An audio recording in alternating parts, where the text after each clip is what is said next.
Dia 26, eu estava dizendo aqui, Araceli, que a programação era fazer a semana passada, né? Mas por todos os tumultos que eu tive de problemas pessoais, acabou sendo adiada.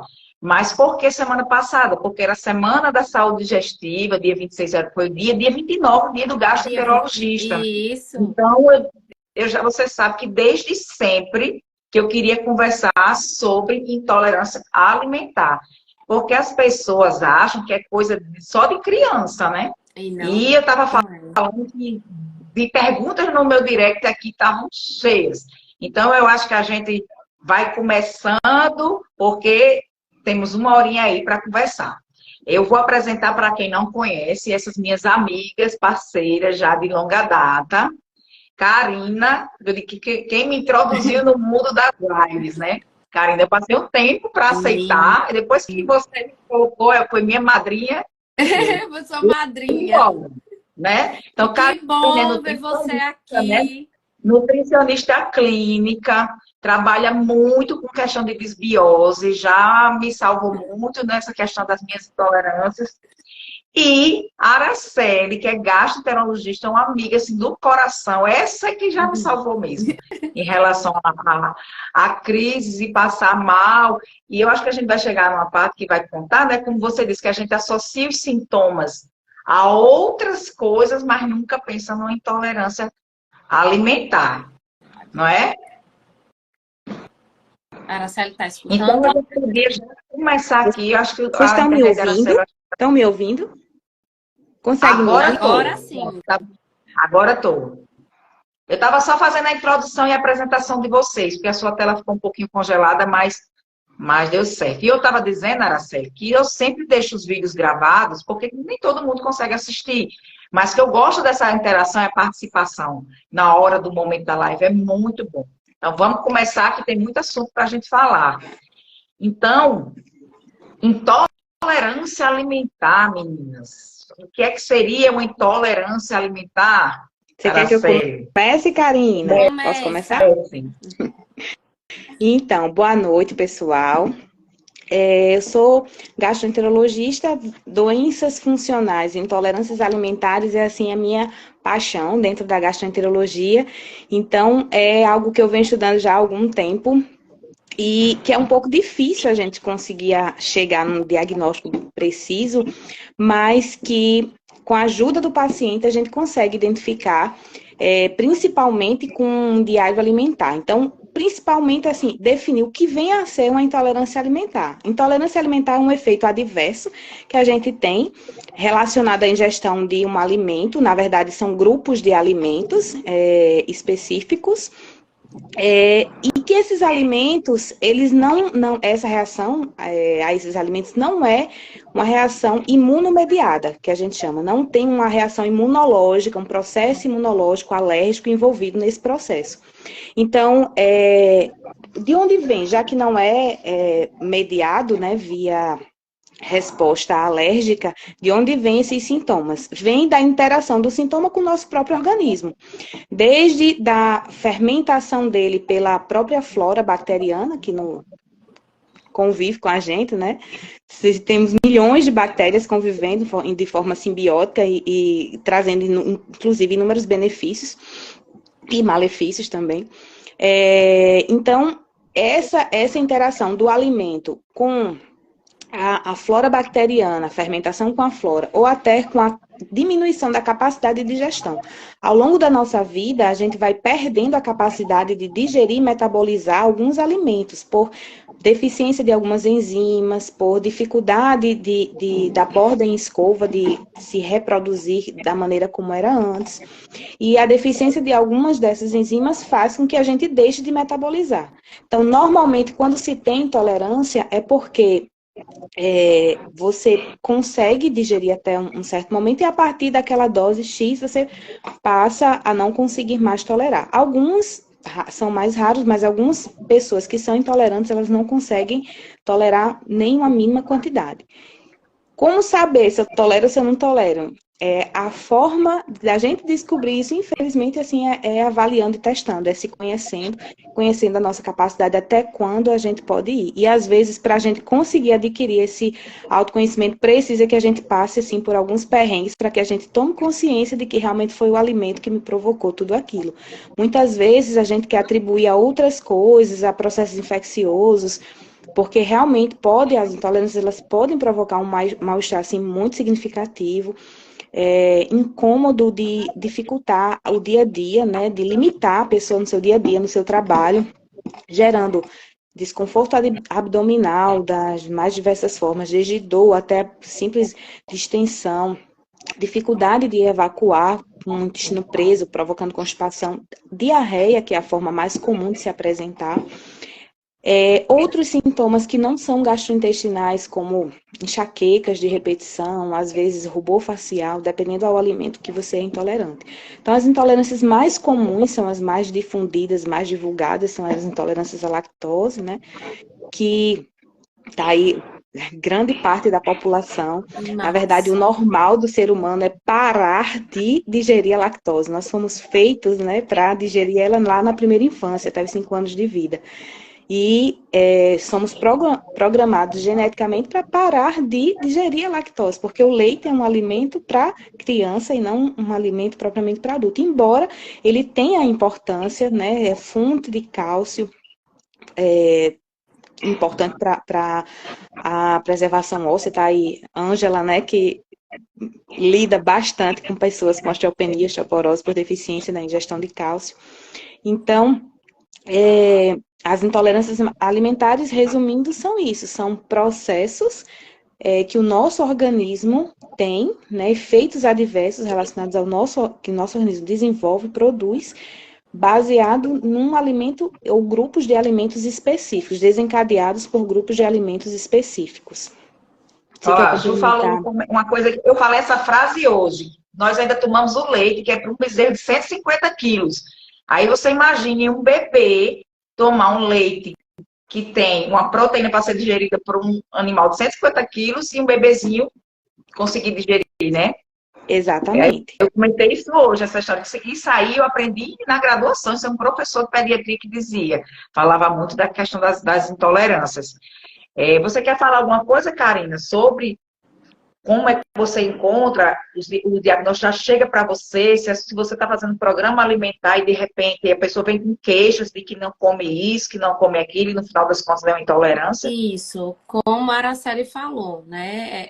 A intolerância, ela é uma sintomatologia, na verdade. Então, se você sente, muitas vezes, o paciente nem associa, mas chega para mim vamos falar no popular, para todo mundo entender, aquela barriga bem inchada, distendida, sente vontade de vomitar depois que come, sente inchaço todo pelo corpo, né? Sente que come e a comida fica parada.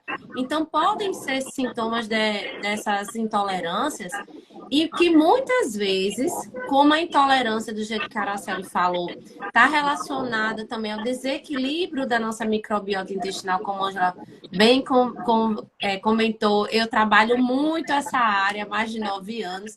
E a gente vê que o paciente, como muitas vezes não tem um exame específico, que é diferente de alergia, né? É diferente do processo alérgico. Então, é mais a sintomatologia e a avaliação do que ele consome com aqueles grupos específicos de alimentos. Então, chega para mim o paciente com muitos sintomas e que muitas vezes ocasiona o que a Araceli falou. Ele faz o teste, por exemplo, que é o que a gente vê mais a intolerância à lactose, né? Observa a intolerância, só que o paciente começa a consumir muitas vezes produtos isento de lactose. Há pacientes que chegam para mim que não conseguem mais tolerar nem os produtos zero lactose, que são aqueles que são adicionados à enzima, que é para melhorar esse processo de digestão, né? Então, chegam para mim com todos esses sintomas, com dores de cabeça, e aí a gente tem que trabalhar em conjunto, né? um médico, nutricionista, a equipe toda, para modular esse paciente, essa resposta inflamatória, otimizar essa digestão, que fica realmente bem complicada, né?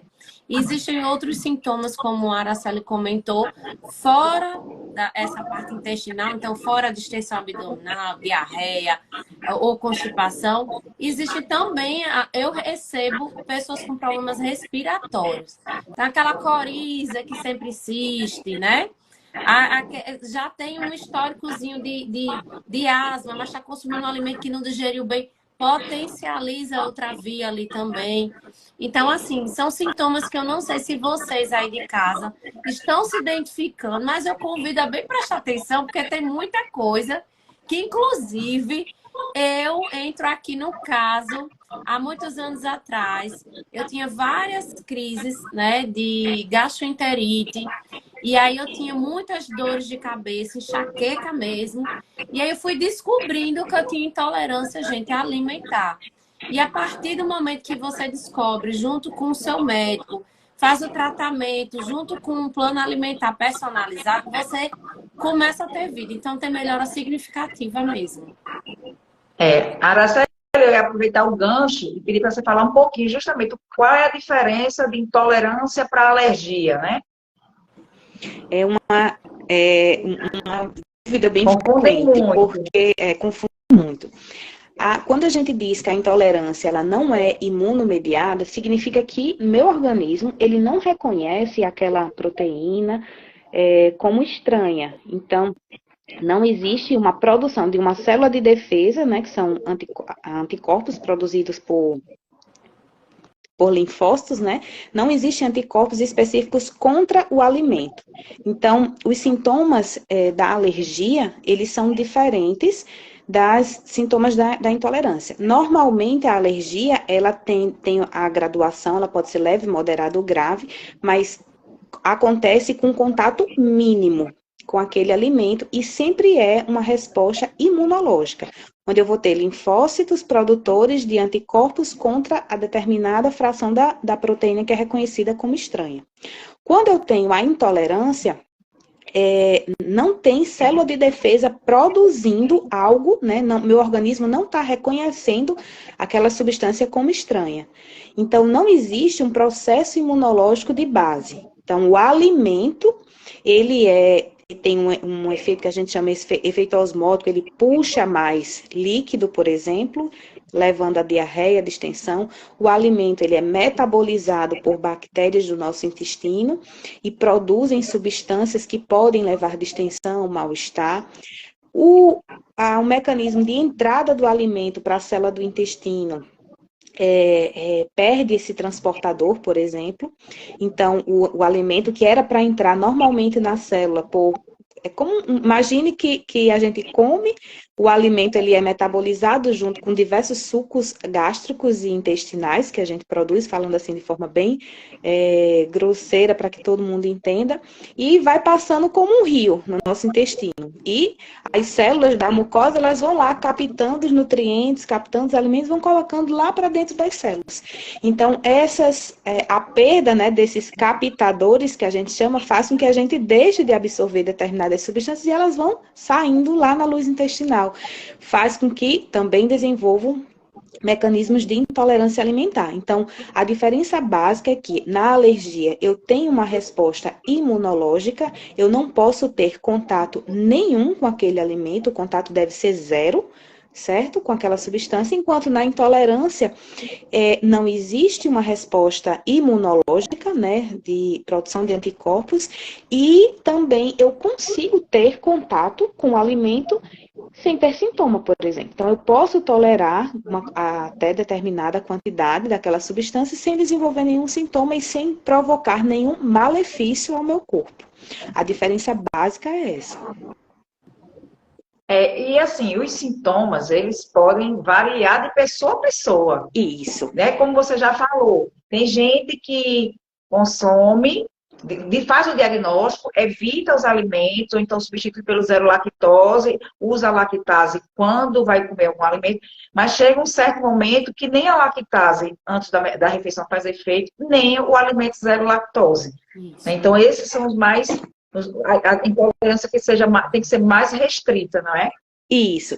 Nesse caso, quando deixa de fazer efeito, na verdade é porque assim a intolerância ela flutua com níveis no indivíduo, né? Então, dependendo por diversos processos infecciosos, imunológicos, até de outras doenças que podem interferir na mucosa intestinal, então eu posso tolerar num determinado momento uma quantidade X e daqui a um mês não conseguir tolerar aquela quantidade básica e depois voltar a tolerar. Então é uma coisa flutuante que a gente só vai entender isso na intolerância, na alergia é diferente. Na alergia a quantidade zero. E assim, muitas vezes a dose da lactase, por exemplo, que é a enzima que a gente fornece, existe uma proporção de lactose e lactase para que ela consiga ter o efeito dela esperado, que é digerir, quebrar, né, aquela lactose, que é um disacarídeo, uma molécula que tem duas substâncias, quebrar ela e para que cada uma consiga ser absorvida. É justamente essa quebra que falta no intolerante. Então, a enzima, ela funciona aí, a gente toma ela e ela vai quebrar para que essas moléculas elas consigam ser absorvidas. Então, nas pessoas que não conseguem entender essa proporção, ela não toma a quantidade certa e mesmo ela tomando, a ingestão ela pode ser maior do que a capacidade de quebra da enzima e ela ter sintoma mesmo assim. Então, não é porque a enzima não teve efeito, parou de ter efeito, mas talvez a proporção não tenha sido adequada. Eu posso falar uma experiência própria, né, que a gente ficou nesse quase um ano até realmente a gente fechar que era intolerância à lactose, todos os sintomas que eu apresentei, né, eu associava a outras coisas, associava a gastroenterites, realmente às vezes passei muito mal, precisei às vezes inclusive ir à urgência por desidratação, todas as duas sabem disso, e quando se descobriu, né, é intolerância à lactose, que realmente eu retirei, né, eu priorizei por retirar e deixar para usar lactase, por exemplo, quando eu estivesse fora de casa, quando eu tivesse opção para escolher, né? Só que chegou um certo momento que realmente aconteceu isso. Eu observava que alguns alimentos, por exemplo, se eu fosse tomar um café com leite, principalmente o leite lá no interior, que é o leite mesmo de vaca, pode ter certeza, aí não tem lactase que segura, viu? Realmente daria, começa com muito estufamento, né? Sensação de náusea, de vômito e tudo. Chegou a um certo tempo que a doutora Araceli disse, não é restrição absoluta.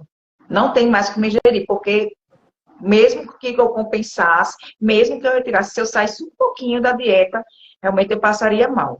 E uma coisa que veio associada a isso, mas que alguns alergologistas não falam, né? Não sei porque eu tenho rinite desde que existo. E o fato de eu ter diminuído a ingestão de leite, realmente, absurdamente, a minha coriza, o meu quadro de rinite diminuiu junto.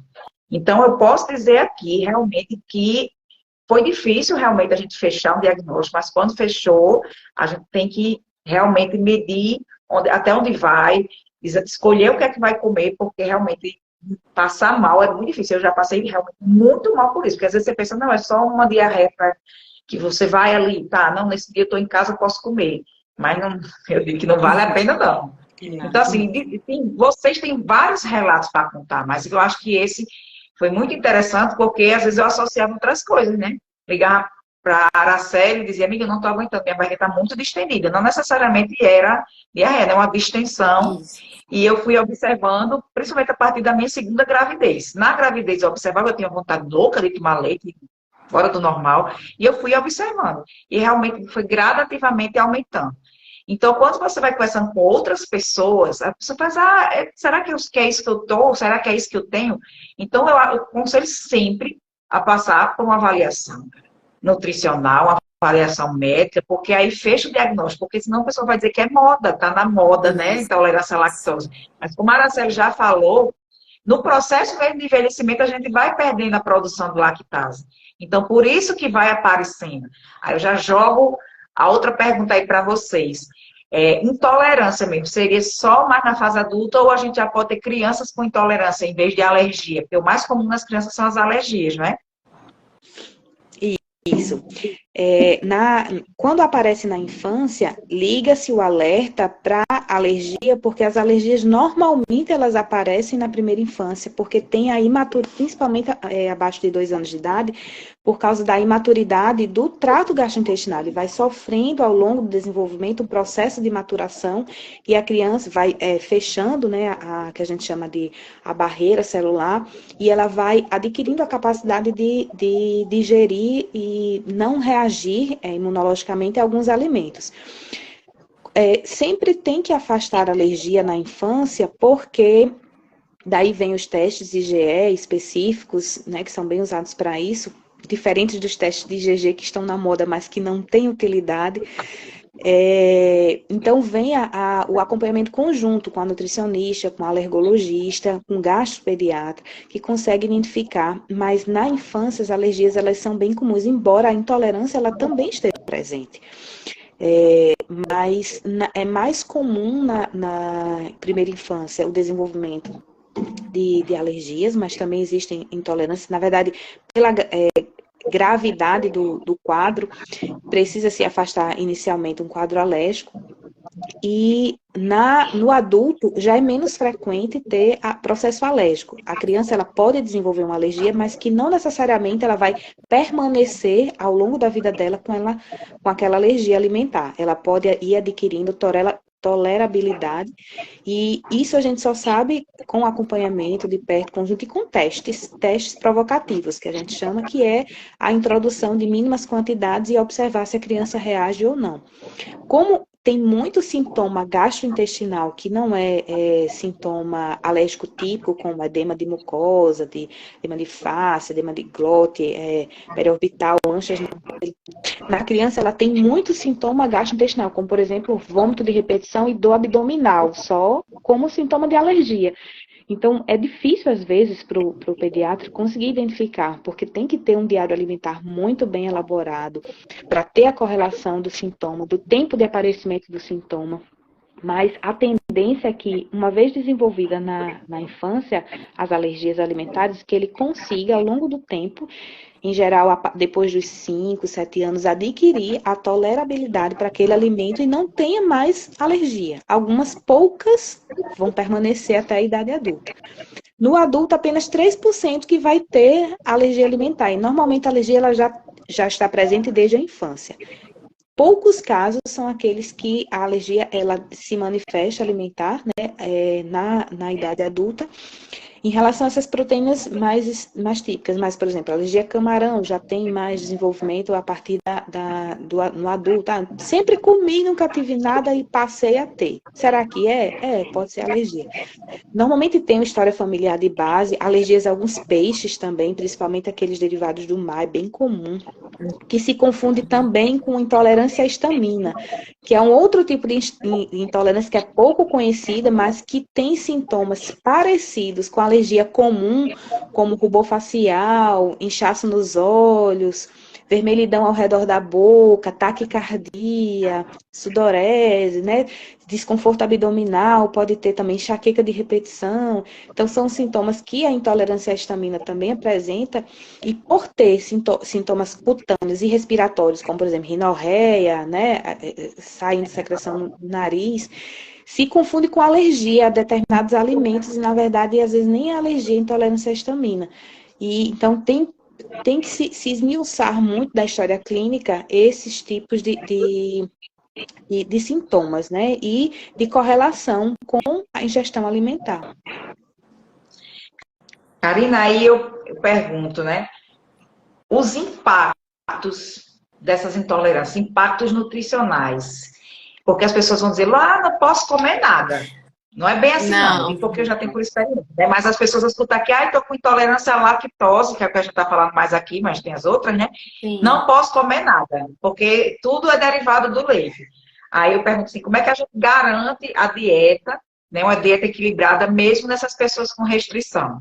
Então, graças a Deus que a nossa situação atual hoje é muito melhor do que antigamente. Antigamente, a gente tinha uma dieta realmente muito restrita, porque a gente não tinha um leque de opções que existe hoje no mercado. Quando eu falo que existe no mercado, não é que sua dieta seja totalmente industrializada. Mas, por exemplo, a gente sabe que tem alimentos afetivos, né? Que as pessoas gostam daquele cafezinho da tarde com uma bolacha, que gostam de um pedacinho de queijo, as crianças que gostam de um biscoito. Então, assim, hoje em dia, existem várias possibilidades de vários produtos de empresas sérias, né? Mas dentro de um contexto alimentar, né, de comida de verdade, que eu falo, acho que a melhor coisa de tratar qualquer patologia é você realmente priorizar alimento. Porque, veja bem, se você é intolerante, pode haver um processo inflamatório, porque você saiu comendo de tudo, você não sabia o que comer, e aí você pode ter esses vários sintomas. Quando você consome comida, que é comida nutre de verdade, eu tenho feijão, eu tenho arroz, eu tenho batata, eu tenho legumes, eu tenho fruta, o que eu tiver em casa. Eu estou jogando micronutrientes, eu estou jogando nutrientes. Então, quando você consome vários alimentos que você é intolerante, que você produz um processo de inflamação, você desequilibra, né, as suas bactérias intestinais e, por outro lado, você também acaba desnutrindo.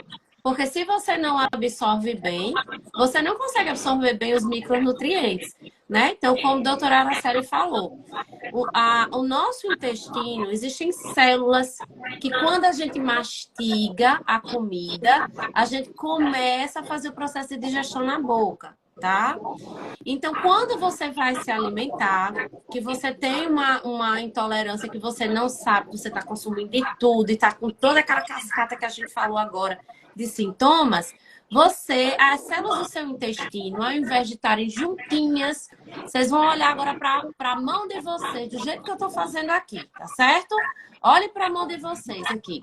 As células, elas têm que estar juntinhas para absorver, ó, as pontinhas. Então, o alimento vai ser bem quebradinho e aí as pontinhas vão ser absorvidas para cair lá nas minhas células, tá?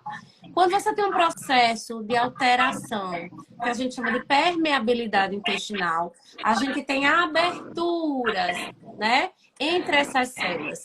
E o que é que ocasiona? O alimento mal digerido, a molécula mal inserida ali, vai sinalizar também como um corpo estranho. Então, quando eu jogo comida de verdade, eu consigo fechar essas aberturas intestinais, melhorar o processo inflamatório, melhorar aqueles pacientes que chegam recorrente de anemias, né? É muito comum a gente ter paciente com muita anemia, que tem as intolerâncias, porque não está absorvendo bem. Então, a queda de ferro. Então, impacto nutricional. Eu tenho queda de ferro, anemia, queda de B12. Gente, está muito comum no consultório. Queda de B12 está muito comum. E quando a gente vai avaliar o impacto da vitamina B12, ela está totalmente ligada, né, além da nossa saúde intestinal, à questão neurológica. Então, um paciente que é mais nervoso, que é mais esquecido, a memória ruim, vocês estão se identificando, né? O cabelo que cai, a unha que quebra. Então, isso tudo tem um impacto negativo quando você não identifica as intolerâncias alimentares. Então, você tem um processo de desnutrir o paciente. Às vezes, você está com um pezinho adequado, você está andando, mas você começa, tá falhando memória, cabelo tá caindo, unha tá quebrando, tô com o abdômen todo inchado, cheio de gases. Então, isso tem um impacto nutricional. Então, é muito importante a gente identificar e fazer aquele alimento de forma correta e individual. Por que eu estou falando individual, minha gente? Porque às vezes o paciente ou quem está aqui acompanhando a gente vai olhar lá na internet. Couve é maravilhoso porque a couve tem ácido fólico, eu vou prevenir anemia, eu tenho ferro. Tá, mas você que está com o abdômenzinho distendido, aí cheio de gás, talvez a couve vá piorar, entendeu? Então, quando a gente fala de tudo isso também, a gente está colocando para cada pessoa, que a gente chama de individualidade, tá? Essa individualidade também é importante. Araceli, Deixa eu eu não só sei se você vai falar uma coisa. Deixa eu Complemente, que eu só acho que complementar eu vou isso aí perguntar. que Karina falou.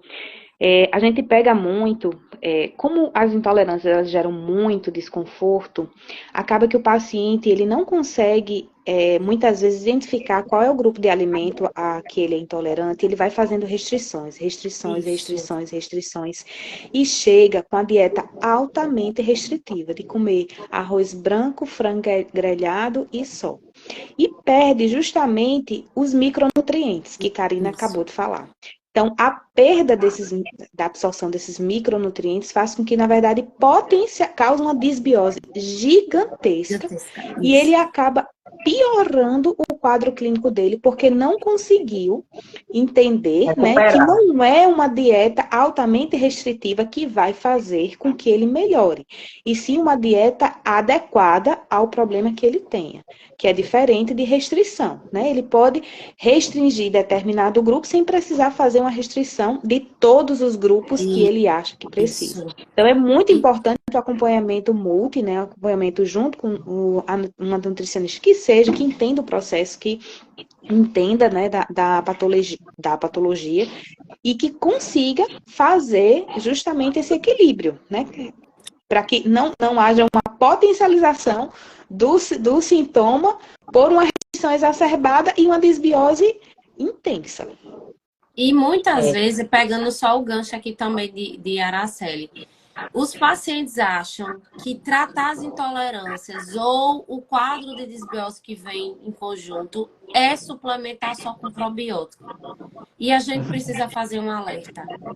Porque, gente, a gente precisa sim aumentar as boas bactérias do intestino, mas somente você dando fibra, o aporte de fibra, você consegue alimentar essas suas boas bactérias. E sem precisar do probiótico, não é qualquer probiótico, porque muitas vezes você pode piorar os sintomas gastrointestinais, porque você está colocando mais bactérias, não sabe a quantidade, as cepas, o tipo, você vai fermentar, ou seja, aquele estufamento, a barrigazinha toda inchada, tambor, pega seu abdômen aí, vamos bater aqui, ó. Bate tambor. Quando você faz isso, você está fermentando aí tudo. Então a gente precisa ter cuidado no uso indiscriminado também de probióticos, né? eu queria pegar o gancho que eu falei com você, a questão do impacto, né? Se poderia dar um déficit nutricional. E a Araceli, que trabalha muito bem com doenças funcionais, eu ia perguntar a ela sobre o impacto emocional das intolerâncias nos pacientes dela, se ela tem observado isso. Demais, muito. Primeiro que o paciente, quando ele não consegue identificar que é intolerância, ele já vem achando que tem uma doença muito grave e que essa doença é uma doença oculta porque ele faz exames, exames, exames, e já fez 300 mil exames, chega lá com a pastinha cheia de exame e não conseguiu achar o problema que ele tem. Quando, na verdade, o que ele precisa é de uma consulta com uma boa anamnese para que se entenda e que ele entenda qual é o problema dele. Outro impacto que a gente vê muito é relacionado à restrição, né? Pacientes que fazem por conta própria a dieta, ficam com dieta altamente restritiva e perdem a socialização, a capacidade de socialização, porque Isso. eles deixam de frequentar ambientes familiares, porque na casa não vai ter o que ele vai comer. Ele deixa de sair à noite com os amigos, porque não vai ter uma opção de comida, então ele prefere não ir. Sintomas depressivos, sintomas ansiosos, né, que vêm subjacente a esses quadros. Então, o impacto é tanto como consequência Isso. das dificuldades que as intolerâncias alimentares geram, né, no dia a dia, né, das pessoas, como também o contrário. Pacientes que são mais ansiosos e que têm sintomas depressivos, eles tomam medicações que são chamadas de neuromoduladoras. Esses pacientes, eles têm um desequilíbrio de neurotransmissores no corpo, daí a presença, né, desses sintomas, vem justamente desse desequilíbrio e que esse reflete no corpo como um todo. Os neurotransmissores, eles estão presentes no cérebro, mas eles estão presentes também em todo o nosso trato digestivo, né? Tanto que é conhecido como o segundo cérebro, não só o intestino, mas desde a boca até o ânus, a gente tem cerca de 5 milhões de neurônios distribuídos aí. Então, esses pacientes que têm algum processo depressivo, algum processo ansioso, que são as mais frequentes, as mais comuns no dia a dia, eles sofrem também de alterações de motilidade do trato gastrointestinal, hiperexcitabilidade do trato gastrointestinal e alguns alimentos que, teoricamente, assim, não deveriam provocar nenhum sintoma, devido a essa hiperexcitabilidade, acabam provocando em alguns pacientes, que é o que a gente chama de síndrome do intestino irritável. Daí vem desconforto, dor abdominal, diarreia, constipação, alternância dos dois, predominância às vezes de um, às vezes de outro. E o impacto na vida do indivíduo em relação à limitação do dia a dia, das atividades do dia a dia, é muito grande. Então, tem de base, não é que o problema da ansiedade levou a isso, é que existe em comum, existem processos fisiopatológicos semelhantes, e esses processos levam à desregulação do trato gastrointestinal justamente por gerar esse desequilíbrio. E, assim, síndrome do intestino irritável é uma das doenças mais comuns, mas a gente tem inúmeras outras, desde pirose funcional, dispepsia funcional, que é o que é conhecida, né, o nome dela como gastrite nervosa, mas não é exatamente uma gastrite nervosa, mas sim uma dispepsia funcional. Então, existe constipação funcional, existem diversos outros que alguns alimentos eles podem piorar ou melhorar, dependendo de como o alimento ele vai ser usado. Daí a necessidade de acompanhamento de um profissional.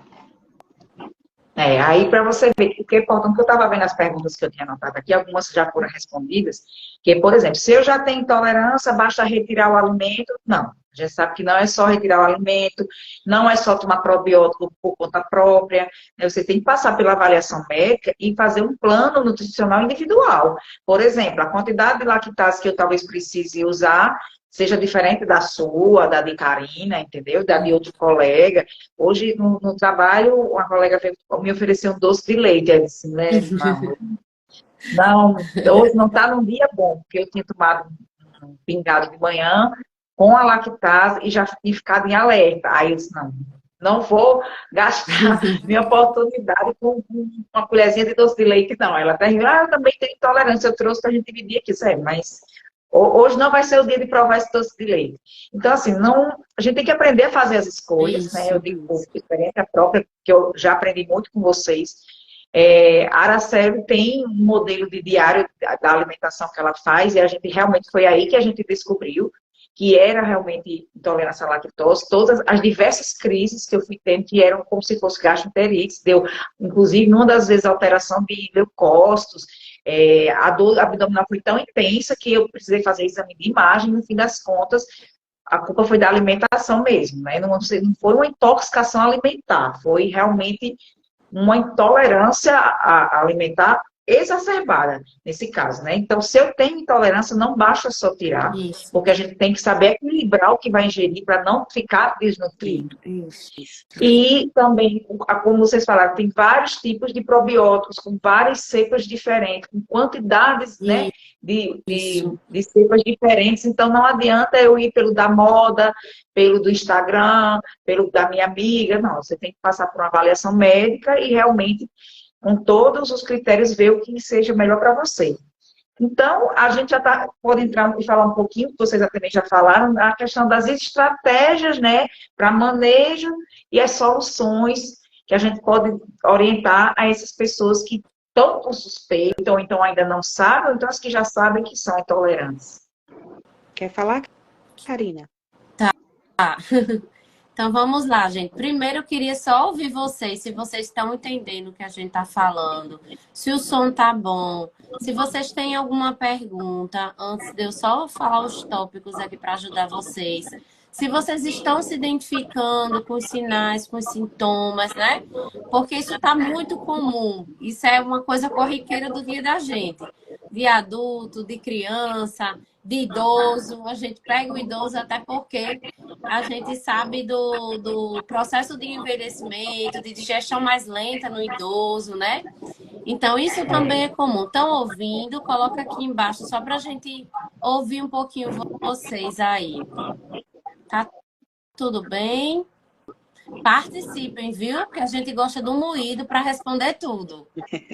Então, vamos lá. As dúvidas que o pessoal, né, tiver tendo também pode ir colocando. Coloquem porque a live é uma oportunidade, muitas vezes, para você que está em casa, não consegue chegar até o consultório, para você que despertou, nossa, eu estou me identificando. Então, é uma forma de procurar também ajuda profissional, tá certo?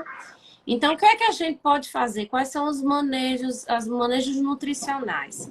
Bem, se você ainda não identificou, primeiramente, eu sempre aconselho os meus pacientes que vêm com distensão abdominal, ou com dores de cabeça, ou com azia, com queimação. Vocês vão anotar o que vocês consomem, tá? Naquele dia.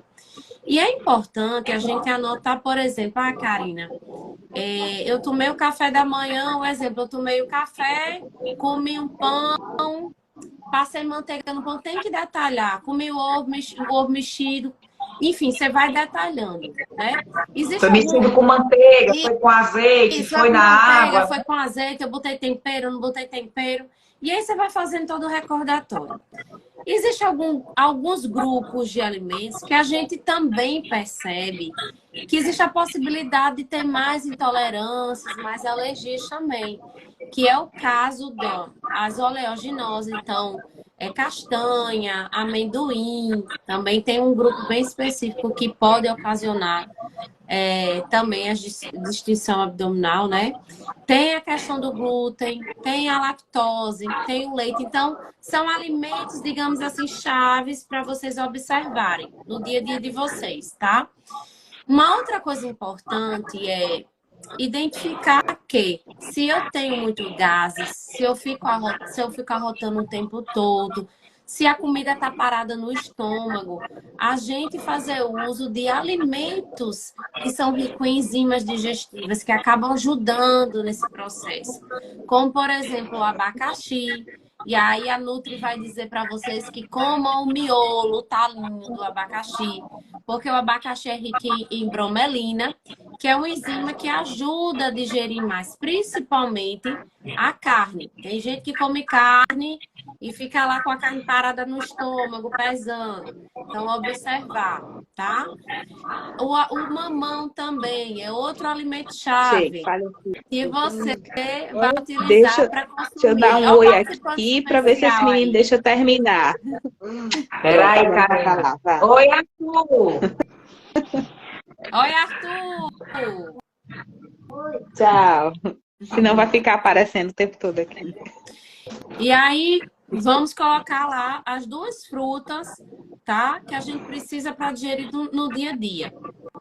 Se eu tenho gases, gente, eu vou utilizar chá. Eu estou falando de estratégias para que você primeiro identifique com o seu médico o que é que está acontecendo. Mas se está acontecendo, se você não conseguiu ainda chegar lá no dia da consulta, para gases. Então, vamos lá. Colocar o feijão 24 horas de molho e observar muito bem, jogar essa água, certo? Colocar cravo dentro dessa água do feijão é importante. Tirar repolho e batata doce, porque são alimentos que fermentam muito, tá? Então, a gente tem que ter cuidado com repolho e com batata doce. Ter cuidado com o excesso de couve. Então, couve crua, principalmente no suco, ajuda a ter mais gases aí. Então, tem que ter cuidado. E um chá muito bom que eu gosto de indicar para esse processo de gás é anis estrelado com hortelã. Então, anis estrelado é eu não sei se vocês viram, é como se fosse uma estrelinha assim. É bem no formato de estrelinha. Vocês vão colocar dentro d'água, ferver por 5 minutos, desliga e aí coloca hortelã, abafa. Vocês vão tomar 2 a 3 xícaras, tá bom? Até o final do dia aí, dividir manhã, tarde e noite, para que vocês consigam melhorar essa questão dos gases, tá? Olha aí, Karina, estão dizendo que você é a mais top, que você está dodói, está nessa live. Um beijo, Tânia, maravilhosa. Tânia faz a melhor escova, tá certo? Maravilhosa, uma amiga querida. Então, existe isso. Então, não é preciso, como a Araceli falou, você tirar todos os grupos de alimento. Você vai começar a observar o que é que está causando isso e vai procurar o médico. Feito isso, são estratégias pontuais, tá? Então, Karina, de proteína, o que é que eu faço para consumir melhor, que vai gerir melhor? Com certeza, frango, peixe são proteínas mais magras, com mais fácil digestão. E uma curiosidade, os meus pacientes, pelo menos, quando comem ovo, né, cozido, eles não apresentam uma boa digestão, porque a albumina que está lá na clara do ovo, ela é mais, digamos assim, mais difícil de digerir quando ele está cozido. Ele é ótimo cozido para absorver a albumina. Mas na parte digestiva, o ovo mexido, quando você estiver na crise, ele é melhor de você absorver, tá? E aí, continuar a ter cuidado com a sua microbiota intestinal, gente. Então, ter cuidado aí com o que você come, com o que você ingere. Atenção aos adoçantes. E olha o seu cocô. A gente não falou de cocô. Mas o seu cocô diz tanta coisa. Se ele é volumoso, se ele afunda, se ele está boiando. Gente, não tenham vergonha de falar sobre cocô. Porque o seu cocô diz muita coisa do que está acontecendo. E eu tô só muito bem. Teve uma pergunta aí, Karina. Teve uma pergunta de uma pessoa que tem intolerância alimentar e eu acho que tem retocolite ulcerativa, né?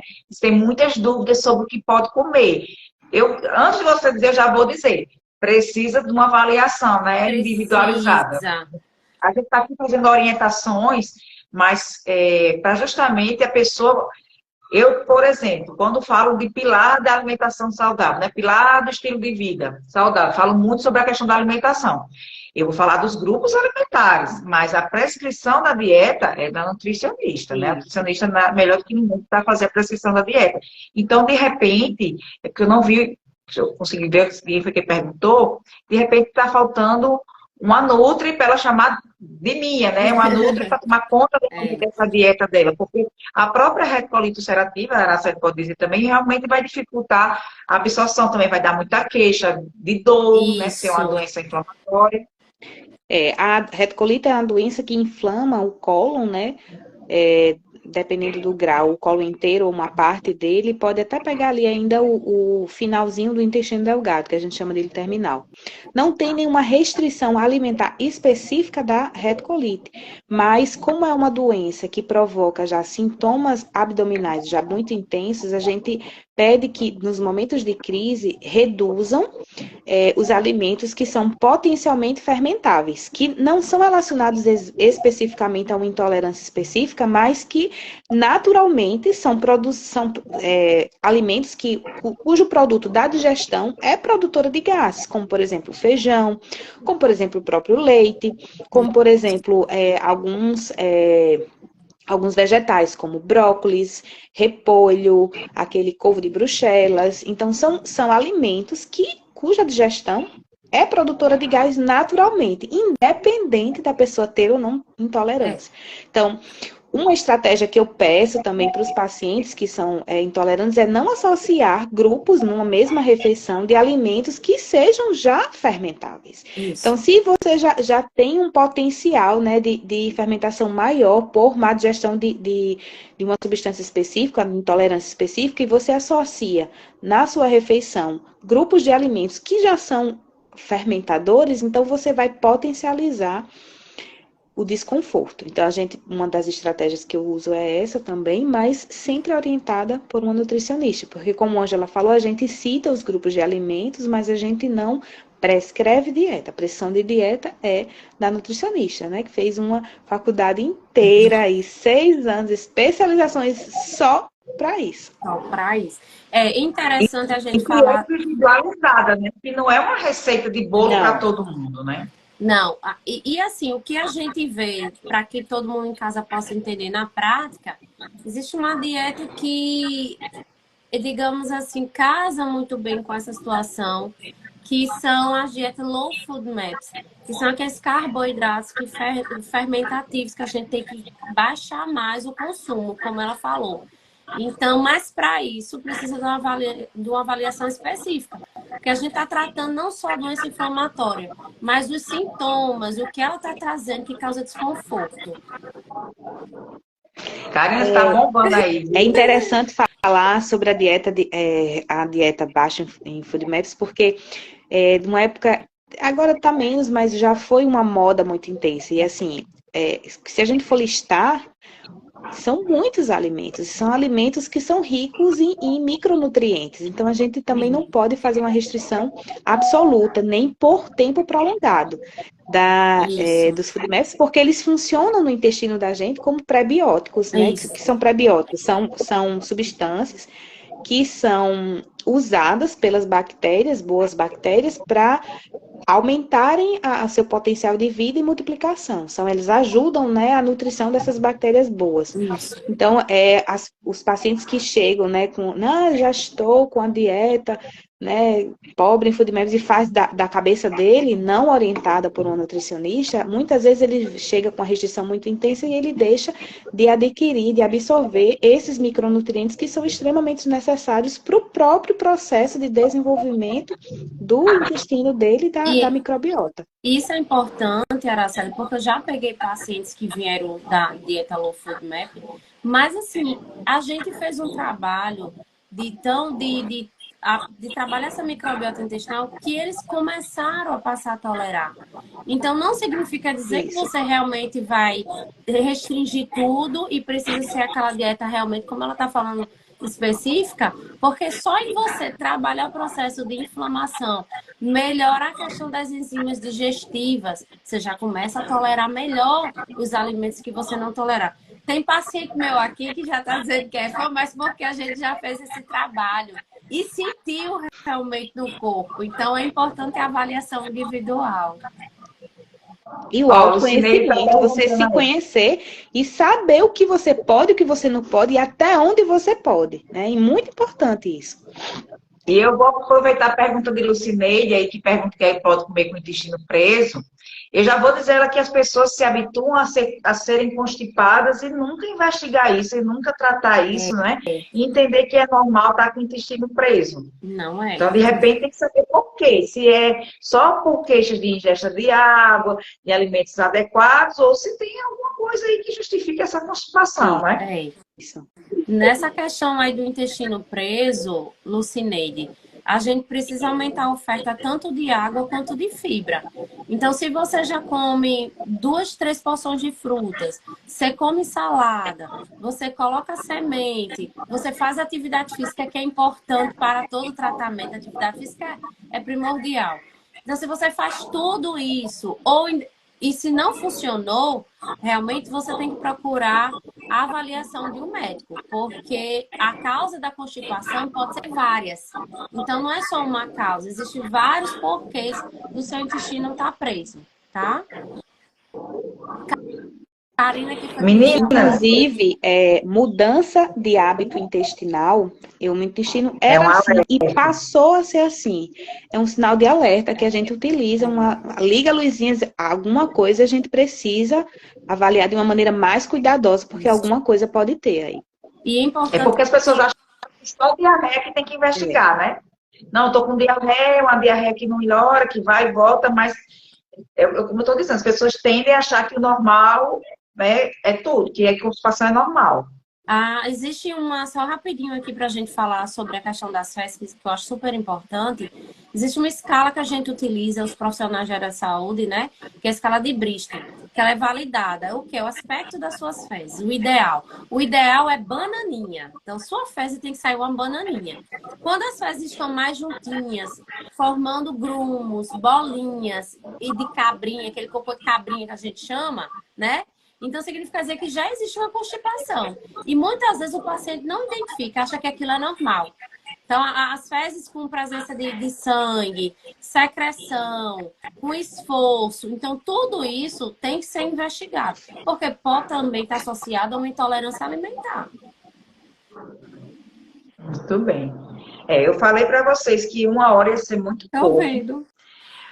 E hoje eu vou encerrar, não podemos estender mais, porque, para você ver, eu não estou em casa, eu estou na casa do meu irmão, que hoje é aniversário do meu sobrinho, e ele fez um jantar de última hora. Eu disse, não, é o seguinte, me empreste sua cadeira de youtuber, chique, viu? Chique, Me você empreste tá sua cadeira de fina. youtuber, para fazer a live com as meninas, que a gente não poderia adiar mais uma vez. Então, a mensagem que eu queria deixar aqui para vocês, que estão nos vendo, assistindo, é a importância de se conhecer sempre, né? Não é normal ser constipado, não é normal ter diarreia sempre. Não invente de querer se tratar com dietas da moda, com remédios da moda, mas procure uma avaliação médica, uma avaliação nutricional, para descobrir se realmente o que você tem é uma intolerância, às vezes pode ser outra doença, né? Porque intolerância à lactose está em alta, porque realmente os diagnósticos estão sendo feitos com mais frequência. Mas não quer dizer que às vezes o que você está sentindo seja intolerância à lactose, né? Que foi a intolerância que a gente mais falou aqui hoje. Que se a gente for falar das outras, precisaria de outro momento. Então, eu gostaria de passar a palavra para vocês, para fazerem as considerações finais e deixar um recadinho para o pessoal que está assistindo. Pode falar, Araceli. Tá. Só queria agradecer a oportunidade aí, né, Ângela? Mas o principal que a gente queria que ficasse na cabeça das pessoas é que intolerância é um mundo vasto, né? Muito vasto, mas que a gente consegue identificar desde que a pessoa passe a se perceber.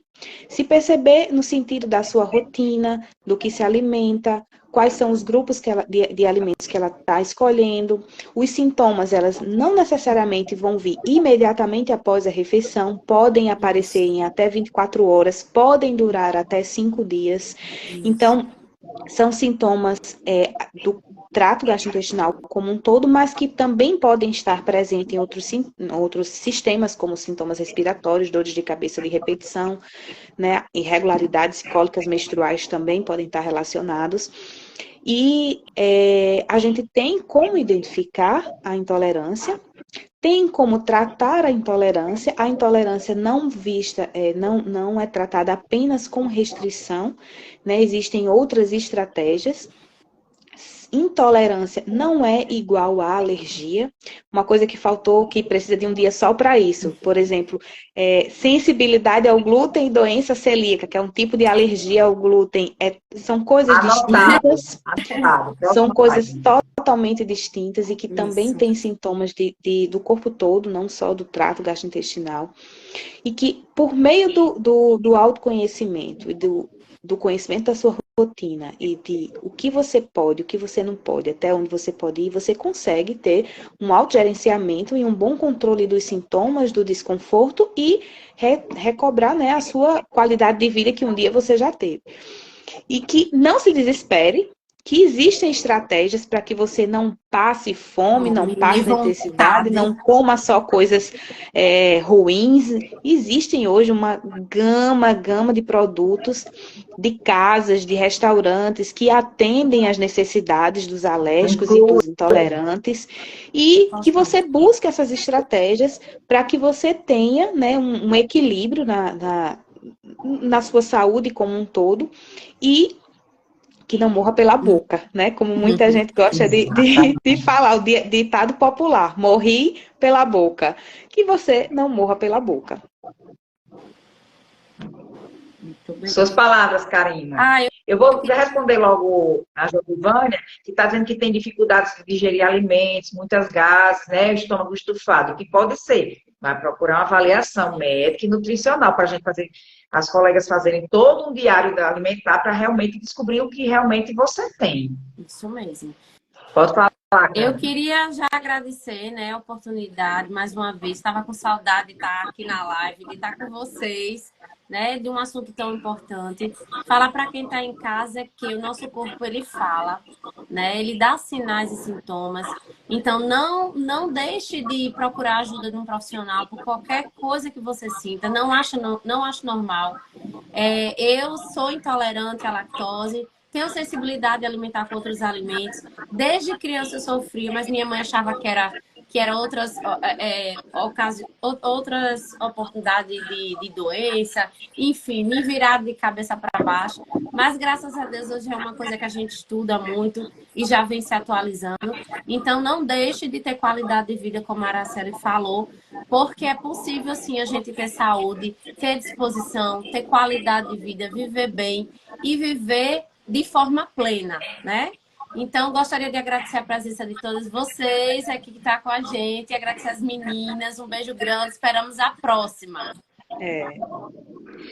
Então, meninas, encerrando, eu que agradeço as duas por toparem prontamente mais esse bate-papo gostoso que a gente faz, tirando dúvidas dos nossos pacientes, dando orientações, de uma maneira que é fácil de se entender.